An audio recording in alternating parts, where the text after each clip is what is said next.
Assalamualaikum warahmatullahi wabarakatuh. Saya Irfan Zaki Anwar, absen 15 dari kelas 11 IPA 2 akan membacakan teks ceramah tugas bahasa Indonesia. Silahkan disimak. Assalamualaikum warahmatullahi wabarakatuh. Alhamdulillahirabbil alamin. Wassalatu wassalamu ala alihi washabbihi ajmain. Amma ba'du. Hadirin rahimakumullah, pertama-tama marilah kita panjatkan puji dan syukur kehadirat Allah Subhanahu wa taala yang telah memberikan nikmat kepada kita dari nikmat yang paling kecil sampai nikmat yang paling besar, yaitu nikmat iman dan nikmat Islam. Salawat serta salam semoga senantiasa tercurahkan kepada junjungan kita, revolusioner Islam sedunia, pendobrak kebatilan, penghancur kemungkaran, pembawa rahmat seluruh alam, yang telah membawa umat manusia dari zaman jahiliyah yang penuh dengan kegelapan menuju alam Islamiyah, yang penuh dengan nur cahaya kedamaian, yaitu baginda alam Habibana wa Nabiyana wa Maulana Muhammad SAW. Hadirin rahimakumullah, pada kesempatan yang berbahagia ini saya akan menyampaikan pidato ceramah yang berjudul Kewajiban Seorang Muslim. Dari Abu Hurairah radhiyallahu anhu, Rasulullah SAW bersabda, kewajiban seorang muslim atas muslim yang lain ada 6, yaitu: pertama, apabila kamu bertemu dengannya, maka ucapkan salam kepadanya. Yang kedua, apabila dia mengundangmu, maka penuhilah undangannya. Yang ketiga, apabila dia meminta nasihat kepadamu, maka berilah nasihat kepadanya. Dan yang keempat, apabila dia bersin lalu memuji Allah, maka doakanlah dia dengan bacaan yarhamukallah. Yang kelima, apabila dia sakit, maka jengukkanlah dia. Dan yang terakhir, apabila dia meninggal, maka iringilah jenazahnya.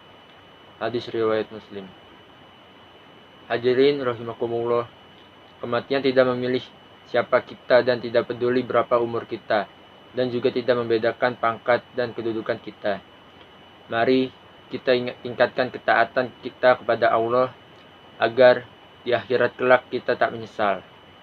Rasulullah SAW bersabda, tahukah kamu siapa orang yang bangkrut itu?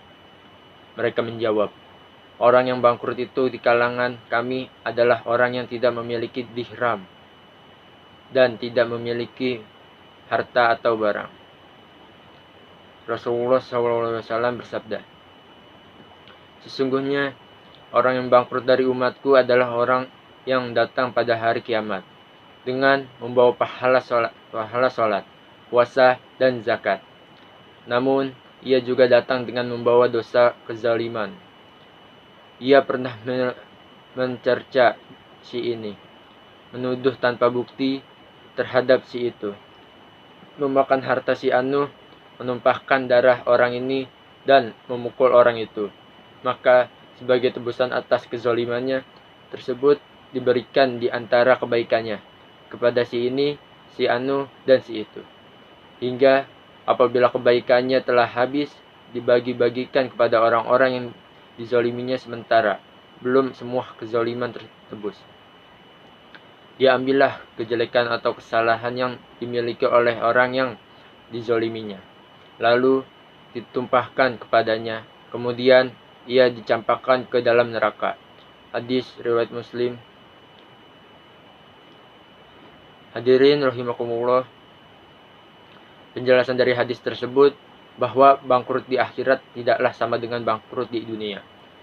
Jika di dunia bangkrut identik dengan harta, maka bangkrut di akhirat berkaitan dengan amalan kita, entah itu kebajikan atau keburukan. Seorang yang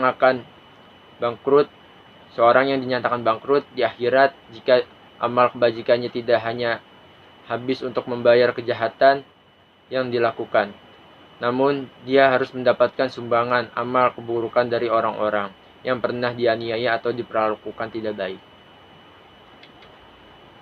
Hal yang bisa saya pelajari dari hadis ini, hendaknya kita berhati-hati dalam bersikap, jangan sampai menyengsarakan atau merugikan orang lain.